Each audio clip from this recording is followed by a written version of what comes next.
Hello, Curtis. Hey Bill, how's it going? Uh, Outstanding. It's good to see you again. Welcome to episode 3 of Under the Hoodie. Um, how are you? You had a little travel situation. Yeah, I got stuck in Chicago for a night. Hmm. Thunderstorms over Lake Michigan. So they kicked us off the plane, told us to check into a hotel. Um, and it was the thing. First hotel I've ever seen that the restaurant is fully carpeted. Like everything was carpeted. It That was that doesn't seem like I know what you mean, and I've seen that. It just doesn't seem.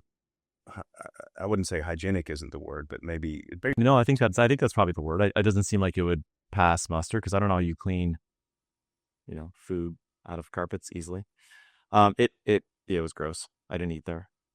When you spent the night in Chicago, you were at NAR Leadership Summit, right? I was, yeah. It was quite the conference. Yeah. Yeah. Yeah. Well, good. Well, sorry about the thing. I mean, we that happens. No reason to get upset. You just kind of roll with it. The crappy part is that you get on the plane, and I hate that when you get on the plane. They're like, "Okay, everybody off because we can't go anywhere." Yeah, I had a 3 hour nap on the plane, waiting to take off, and then obviously got back to my hotel room and couldn't sleep because Ah, was a little rested. man. Well, glad you're home. Yeah. Welcome back, and glad we're doing this again. Um, we have. I'm really excited about this episode. I mean, I've been excited about the other two as well, but I'm really excited about this one because we had an event take place. So I'm a ChatGPT guy. I've tested a lot of the other models, but I've kind of gravitated toward that one for reasons that I'll explain in just a minute. But we had a pretty significant upgrade uh, with ChatGPT. We went to version 5, and it caused a lot of motion in the ocean amongst the user base, which was mostly negative. And that's what I want to spend some time on today. But I would like to start with a segment that I think is probably going to be recurring and maybe become larger and larger as we go along. It's the section called Errors and Omissions.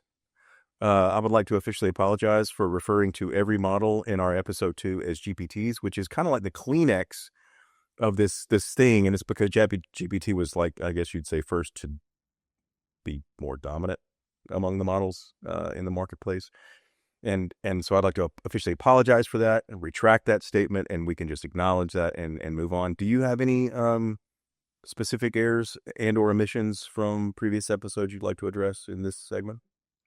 I mean, not that I like to address, but I probably made a whole bunch of errors, and but that's fine. Yeah, we can. I feel like that we can in subsequent episodes we can apologize for mistakes that we make. Uh, Yeah, exactly. If we ever get any viewers or listeners, they can write in and let us know. But until that time, fine. or just bash us on the internet, which is standard Yeah, procedure. I'm good Um, with that. but as the first episodes that we framed, and to reframe it right now, I'm a user. I'm not sure that I would have risen to power user just yet, but I would say I'm pretty typical. I have something of a technical background, although I'm more of a communications guy that has learned to strike a balance between technical opportunities and market level opportunities. And whereas you are a creator of AI, you own an AI company, and you're actively building products to deliver artificial intelligence into our industry. So I'm going to make a ton of mistakes. I feel like I'm the one that's going to dominate the errors and omissions segment, and you're the one that's going to correct me. We should keep a running tally, and at the end of the year, whoever loses buys us the other Guinness. No, I love that. I love that. Or Genai, multiple Genai. That's So a technical term. let's start with the fact that OpenAI, and I don't know exactly when this is gonna be published, but we're a week since GPT-5 was rolled out, and the way that rolled out was you went to your OpenAI, you went to ChatGPT, and suddenly there was no drop down with versions listed there. It was just 5. And did you use, or have you used that since the?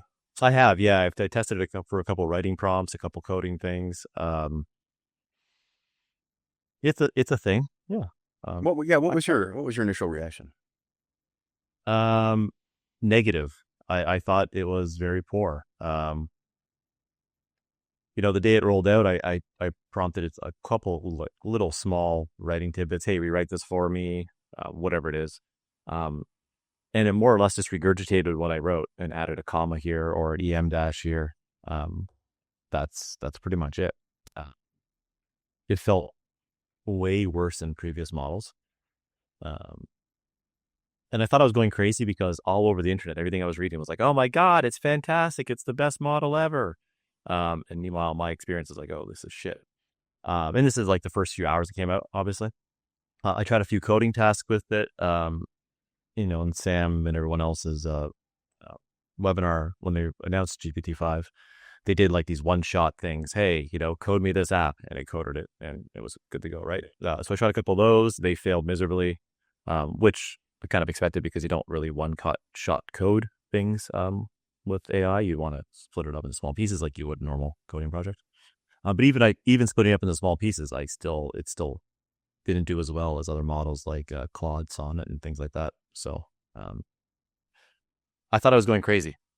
First few hours, I was like, why am I experiencing this terrible model? And everyone else is saying it's like basically, general intelligence. It's like, it's the next step into actual AI. So. Yeah, we're going to spend a lot of time on this topic today. I think mainly because, as I said before, my errors and omissions, having referred to all these models as GPTs, was largely because OpenAI has kind of dominated the scene so far. I mean, Claude and Gemini and others have their purposes and have their own audiences, but for the most part, when people are exposed or have their first exposure to these models, they're going to ChatGPT because it was just first to market or first to kind of hold a dominant position. And that's where I started. And so my exposure to it was obviously automatic. Like you just went to what your normal, browser bookmark, and there it was, and it was 5, and there were no other options. And for those people who are kind of new to this, I think that the 5 version was a response to a lot of the criticism about other models or versions just being very sycophantic and a little long-winded and a little too friendly and a little too verbose, a little too conversational. And I think that it's a company like OpenAI listens to its power users and those people who are doing prompt engineering and writing code and so forth. Those are probably very loud voices on the internet, and in a corporate environment, you react. And I think this is a reaction. So my version 4, which I lovingly have called Chatthew McConaughey, was gone. And instead, it was the voice that came back to me. And I'll start with saying, "Hey, what's up?" And version 4 would come back to me and say, "Hey, what's good today, my man?" or something like that, in a very conversational tone. And suddenly, GPT-5 was like an accountant. No offense to accountants, but like it was just very matter of fact, and spoke to me in very short, terse, cut sentences, which was jarring. I was much faster. I found that the interactions were much more speedier, but I missed something, and anyway, it seemed a little knee jerk to me. Do you feel like losing a friend, Bill? Yeah, I mean, for better or for worse. I mean, you develop a relationship with these things, and I don't know. I can do work. I mean, I use it for work constantly. It's the main purpose. But you also like anybody you work with, you kind of want them to be cool. And suddenly, my cool workmate was not cool anymore, and it was like, this is not great. Why did this happen? And so then you get on. Of course, I get on Reddit, and it was pitchforks and torches. Yeah. Yeah. I mean, my personal opinion is it's a quicker model. It probably takes a lot less resources to run. And I'm assuming that's why it was released, to try to save OpenAI money. And they thought the performance wouldn't be as bad as it was, responses to people. But yeah, the backlash was huge.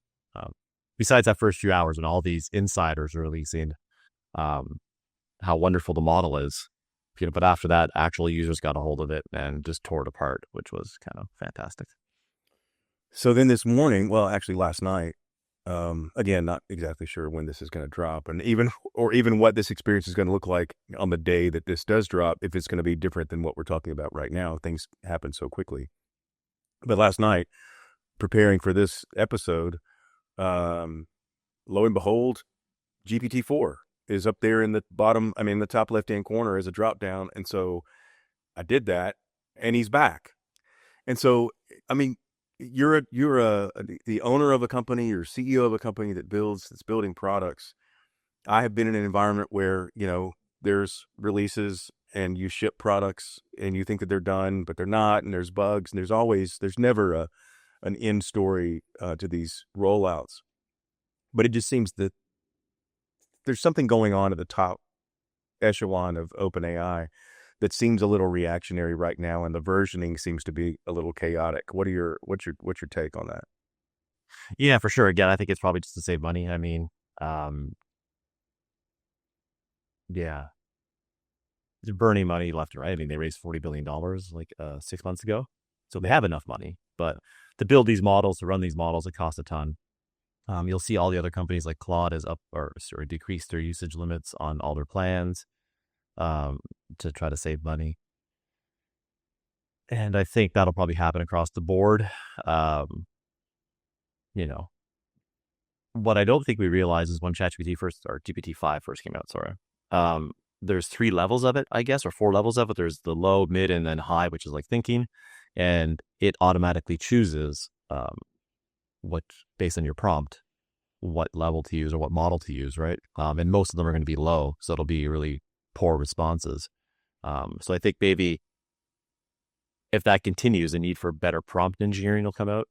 Prompt engineers may have more employment opportunities in the future. Because I was always very lazy when writing the ChatGPT. I'd just be like this, like 2 sentences, and give me an output. I'm not one of those people that does like 40 pages of prompts and expects like a very formatted output.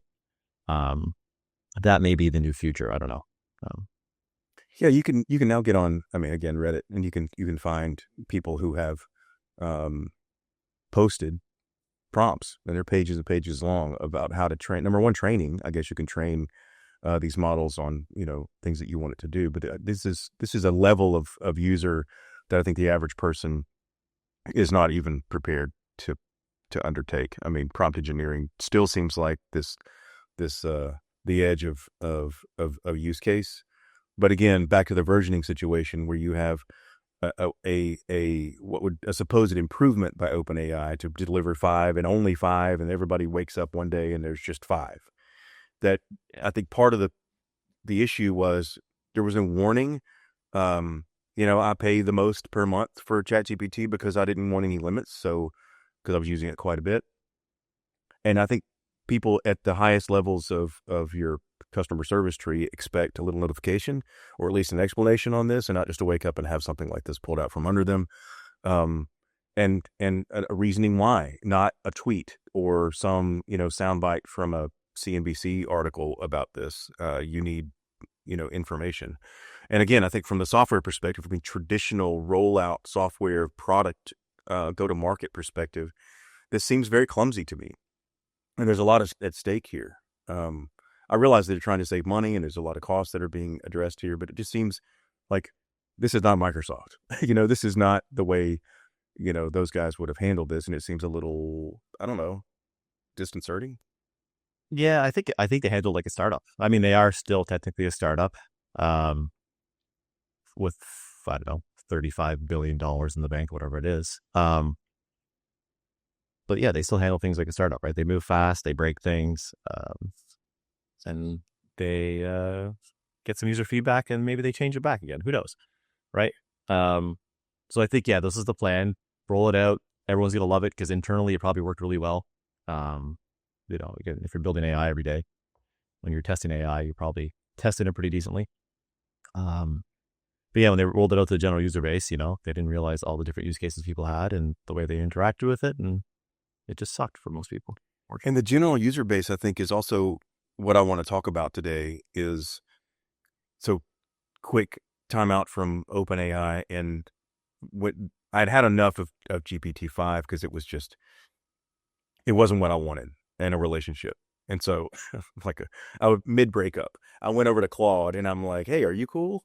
And then Gemini, like, "Hey, are you cool?" And so I have these three browser tabs open, and I'm talking to three of them at the same time. It kind of feel like you're cheating on Chatthew. You're kind of like, okay, this is your chance. So I go to Claude, and Claude was incredibly pleasant. Like that interaction, very conversational, right what I'm looking for. Again, I'm like the creative brain. I love language, and I'm having this like interaction with Claude, and I'm like, this guy is really awesome. He's so cool. Like he is so cool. And I even told him, and some of the people who are listening or watching this may know that Claude has a reputation of being the code guy. Like Claude can write code. He's a vibe coder, right? To quote our previous episode. So I'm having this conversation with him, and the same thing with Gemini. And like at some point you realize there's a critical problem with Claude, and you know what that is. That's Claude has no memory. Yeah. So like you can have this conversation with him, and you can get along great, and you can tell him, here's what you're doing tomorrow. Give me a recipe for, I don't know, chicken salad. And then you leave that chat window and you come back and he has no idea who you are. Yeah. Why is this? That's a good question. I mean, I know they've been trying to add memory, but I think it's a resource thing, right? It costs a ton of money to keep memory from all your chats. And Claude doesn't have the funding that OpenAI does or Gemini does or whatever, anyone else, right? That is my theory. Obviously, they have the intelligence to do it and everything else. It's got to be a resource. And they'll tell you, just ask your other chat for a summary of your previous chat and then paste it into a new chat and it'll have memory. I'm like, that's not memory, guys. Come on. That's it. I just don't. I just cannot conceive. And again, I'm looking through this entire situation, the versioning, the clunkiness with, throwing out this version and just basically deleting the previous versions and pulling the rug out from under 700 million users that OpenAI did with 5. And now this situation with Claude, and Gemini has the same memory issues. And they'll tell you it's because of personal information. Like we don't want the liabilities, blah, blah, blah. Like, dude, my phone knows where I am at all times. I mean, we've given away, you said it in episode 1. We've have to give up on privacy. Like why are we so, what are the limitations here and why are they so pronounced? I think we all want a product that's finished and we can just use it. It's going to be perfect. And that's just not what we have. This is not a product. This is something else. And I think the technical audience is having to get used to that. Yeah, for sure. Right. I mean, it's not a product like we traditionally see a product, right? It's completely different. New technology that's finally out, new way of interacting with data. We'll get there. But first, I think these companies got to figure out a way to be profitable. As someone who runs a startup, burn rate is very important, obviously. So if you're burning a few $1 billion a month, if you're OpenAI, that's kind of scary. You're building great technology, but you eventually got to find a way to be profitable, right? Or just, I guess, keep raising money as these tech companies do. But yeah, I think once we achieve that, we'll get some better products out there. It seems that OpenAI is flailing a little bit, trying to be all things to all people. You're trying to accommodate your power user, your prompt engineers, your people who code using GPT-5. But you also have to really trying to find product market fit, right? I mean, yeah, and so they want to be, creating a model that can satisfy, someone's need for a friend and satisfy someone's need for just an absolute code machine. And that may be ultimately impossible. I don't know. But it seems like that we're siloing ourselves into that Claude is good at things, Gemini is good at things, Mistral is going to be good at things, and GPT is going to be good at things. And are we headed towards an environment where, like streaming services, like you take Netflix and Hulu and Apple and Amazon Prime, and together you have an entertainment package? Yeah, I think so. I think for the next little while, and by little while in the AI space, it could be like 6 months, it could be 2 years, who knows? But it's all down to the training data, the prompts that are in the actual model itself and everything. That kind of determines what they're good at, right? I mean, GPT-5 is apparently great at coding. From what I've heard, I haven't experienced it, but Claude still beats it, right? So I could see that. As long as companies don't price themselves out, Claude has some pretty bad limits in place. It's like 50 interactions if you're on their a day, if you're on their $200 a month plan, which if you're doing serious coding isn't very many interactions, right? So they got to find that balance. But I think if they do manage to find that balance, that's what we'll see. We'll see, if you're looking to code, you use this model. If you want to do an essays, you do this model. If you want to, I don't know, generate images or LinkedIn posts, you use this model. Whatever it is, right? Yeah. And it's fine. Yeah, and it is fine, and it's fragmented. That's okay. Fragmentation isn't always a bad thing because you can gravitate towards the things that are good for you. The reason why I was excited about this episode is because of GPT-5 and how it kind of represents the issues pretty well, like how we're using AI and the clunkiness that still exists because these are still startup companies, and everyone needs to maybe recognize that. All right, let's shift gears a little bit and go to our favorite time of the episode, which is what are you absolutely terrified about right now? Let's go to what are we terrified and what we're excited about. I have my answer is I had one answer for both things. So okay, go. Yeah, give her. Okay, so as you probably know, what do they have American football in Canada? I think they do, right? Or yeah. That's come on. That's we have look. Let's not get into that. All right. All right. So it is almost American football time down here in the South, which is even more of a thing because college football and pro football, as you Canadians may or may not realize, are two different sports. But I'm super excited about. No, they're not the same rules. Okay. But everybody gets paid now. That's a new thing. College kids get paid? They do. They always got paid, but just now it's legal. Oh. We always paid college kids under the table. It's a long story. But so fantasy football, as you probably know about, is about to start up, and I'm in a fantasy football league with some industry guys that we know, and it's cutthroat, man. It's a very competitive environment, and I announced maybe foolhardily, to the group that ChatGPT was going to be my wingman this year playing fantasy football. Okay, nice. This is just gambling essentially, with very little money involved, more pride and a lot of smack talk. But it's all based on this draft, and so you put all this data, you just reams and reams of paper about trends and who's been injured and the quality of ACL surgeries. I mean, you can get as deep as you want to try to win this lease. But I went to Chatthew, GPT-4, and I are absolutely ready for the draft. Like I know my strategy, I know exactly, and he's going to be my wingman. Live drafting with him. That's what I'm excited about because I feel like that's going to be a huge advantage for me. Of course, everybody else has this advantage too. It's not like I'm the only person that can do this, but I feel like that's going to be quite a layup, in my draft. Which is where if you feature Chatthew better data than the other guy, in theory, Chatthew should win, right? So, but here's the caveat. This is what I'm not excited about in this scenario is that if I do win the league or do very well, did I win the league? Or did he win the league? Who takes credit for this? I mean, can I? Yeah. So let me ask you, what's your favorite team, Bill? Well, my favorite college team would be the University of Alabama, where I went to school. My favorite NFL team, begrudgingly, is the New Orleans Saints, who may be the worst team in the league this year. Oh, okay. Well, that's my question. Maybe useless then. So what I do fantasy drafts, I'm that guy who always picks a ton of players from my favorite team because I'm an idiot, right? You're a homer. Yeah, all right. Like I know I'm going to lose, but I do it anyway. So like I believe in these guys. And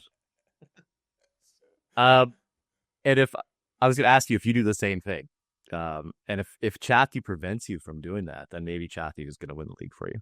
here, so you should know this because I went to Alabama, and there's quite a few very capable players that went to Alabama in the NFL. 2 seasons ago in this league, I chose every single player was former Alabama players. Okay, let me just tell you, I didn't finish last, but I did not challenge for the top seat either. But it was all about pride, and in that moment, I'm like, "We're doing this." And week 4, it became clear that I'd made a big mistake. Yeah. Fair enough. Fair enough. That's it. So for me, what I'm really excited about is the opportunity to use artificial intelligence to improve my draft situation, and then subsequent, waiver wires and all that stuff. That's really where you win the league, is when you pick up players during the season. But also the thing I'm not excited about is this the stepping point into artificial victories that humans claim that artificial intelligence actually take credit for? Impossibly. I mean, and will you enjoy it less, I guess? I'm the overthinker, Kurtis. These are the kind of things that I need to cover right now. Is like, is this a false victory? Can I truly take credit? Yeah. Anyway, see, I won't use AI for my fantasy drafts, because I feel like it'll dull my enjoyment watching the sport and participating in the drafts. I'll let you know. I'll let you know if it dulls my enjoyment. All right. Yeah, that's interesting. All right, you're up. And if it doesn't, the next year I'm drafting with AIs. Yeah, no, I'll tell you what that feeling is. What am I afraid of? I guess I don't know, lately, I guess maybe even since GPT-5 came out, I've noticed that every single post on LinkedIn is written by ChatGPT. And that annoys me. And it scares me, I don't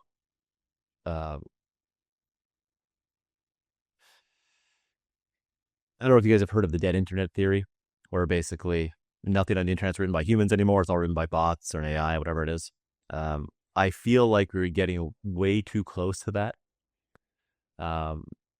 And no one's posting their own content. Like, you can clearly see when something's written by ChatGPT, especially if they don't bother to prompt it to actually write like a human. It does like the EM dashes. It does, you thought this, well, this instead, right? And it does, anyways. There's a whole bunch of tells, but you can clearly tell. And I was stuck in the airport for 2 days, so I was scrolling on my phone on LinkedIn, and I felt like pretty much 95% of the posts I saw were written by OpenAI. And that makes the platform more or less useless at that point, right? In my opinion. So if that continues, and like you can see posts on Reddit all the time now that are written by OpenAI or ChatGPT, and everywhere else on the internet, right? Like, what happens when humans stop actually writing content and just have their AIs write content? That scares me. Anyways, that's called the dead internet theory, where humans are actually using the internet. It's just bots and AIs, and we're just learning from them and getting our opinions from them, or our biases and everything from them. So that scares me. What excites me is I don't know. Honestly, I don't have anything that excites me this week. Is that bad? No, it's perfectly fine. And I have found I've been looking for a couple of podcasts I like to, knock around the house in the morning and just learn something for the day. Things are happening so quickly that it's really difficult to keep up with this stuff. And something that I guess, give you something that I'm excited about is there's a lot of, so I'll do 2 and give you one, is that thank you. We're getting a lot more positive news around AI than I think we have mentioned in previously. Headlines sell, and people like clickbait that's negative. And there's a couple of podcasts on Spotify that I've noticed trending towards positive news, and it is the positive news is about regulatory possibilities, and some of these young companies, still startups, really taking their roles very seriously when it comes to the ethical treatment and use of AI, which I think everybody's fairly surprised about, thinking that we're just going to chase dollars and chase market share and not really consider the rank and file human being that's being affected by this stuff every single day. I've just noticed that in the 2 podcasts that I listen to that we can stick in the show notes are trending very positive in that direction, which I don't know. Either that we're tired of bad news or the news is getting better. Yeah, I mean, maybe it's both. I mean, yeah, I mean, there's a lot of positivity coming out, I guess. But none of it excites me. So I'm just negative. Maybe I'm tired. I was stuck in an airport for 2 days. No, I get it. I'm negative. Maybe we should, instead of things I'm scared about and things I'm excited about, because excited is a big word, maybe we should say things that I am concerned with and things that are mildly amusing. Maybe we should tone it down a little bit. But we'll think about that for the next episode. I feel like for marketing purposes, that's terrible. Maybe we'll find out. We'll find out how our viewer numbers work out. Well, hey, speaking of viewer numbers, if you like this episode, please let us know. We pushed this out to LinkedIn, not written by AI, I don't think. And we have a YouTube channel, and we're on Spotify as well, and Apple Music as well. So if you're listening to this and you like it, please let us know. Give us a thumbs up, and comment, please. Thanks, Kurtis. I'm glad you made it back safely, even though you had to spend a couple of days in Chicago. But I'm glad you're back. I love Chicago. I just don't love O'Hare. So I mean, understood. Not dissing Chicago. And it's not like you can just jump back into the city. It's a little bit of a ride. Yeah, it's a hike. Yeah. Well, good to see you again. Episode 3 in the books. I'll see you next time on Under the Hoodie. Until then, rock on, my friend. Yeah, thanks, Bill. It was a good chat, I guess. I'm looking forward to the next episode. You got it. All right, buddy. See you later. Thank you.